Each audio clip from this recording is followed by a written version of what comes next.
আসসালামু আলাইকুম প্রিয় দর্শক।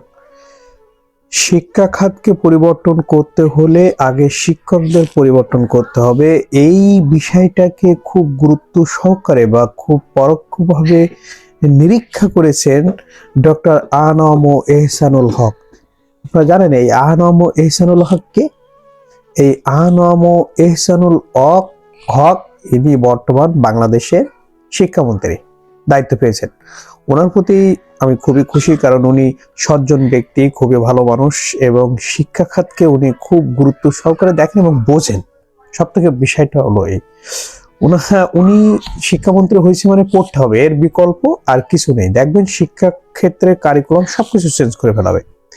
সাংবাদিকদের এক প্রশ্নের জবাবকালে তিনি বলেন, আমিও জানি আপনারাও জানেন এই বিষয়টা, অর্থাৎ শিক্ষকদের ক্ষেত্রে এমপিওভুক্ত যে শিক্ষকরা আছেন তাদের যে উৎসব ভাতা, বিভিন্ন ধরনের উৎসব ভাতা তাদের মূল বেতনের বা তাদের বেতনে 50% দেওয়া হয়।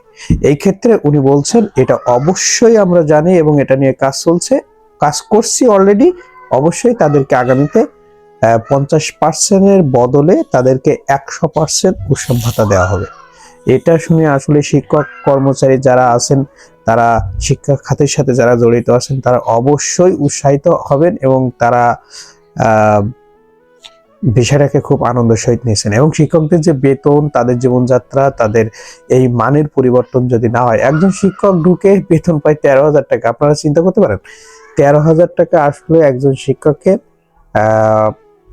কিছুই হয় না। কি হয় 13,000 টাকায়?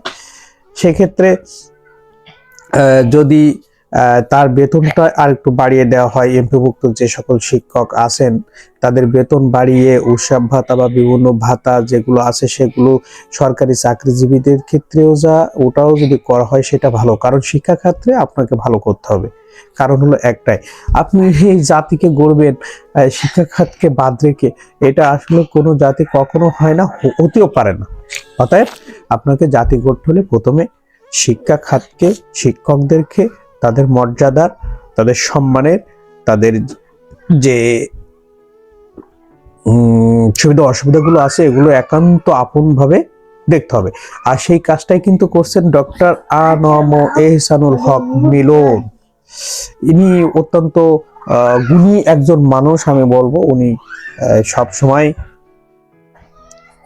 শিক্ষাকে কিভাবে প্রাণবন্ত করা যায়, কিভাবে এটাকে, এই কারিকুলাম দেখবেন সব চেঞ্জ করে ফেলাবে। উনি এসে বলছে না, আপনারা একটা জিনিস দেখছেন, উনি যখন সংসদ ভবনে ঢুকছে, যখন দেখবেন হাই জাম্প দিয়ে ঢুকছে, হ্যাঁ, হাই জাম্প দিয়ে সংসদ ভবনে ঢুকছে। এবং উনি কিন্তু এই কথাটা বলছে যে হাই জাম্পের চেয়েও বড় কোনো জাম্প দিয়ে শিক্ষা খাতে পরিবর্তন করা হবে। এটাই হবে।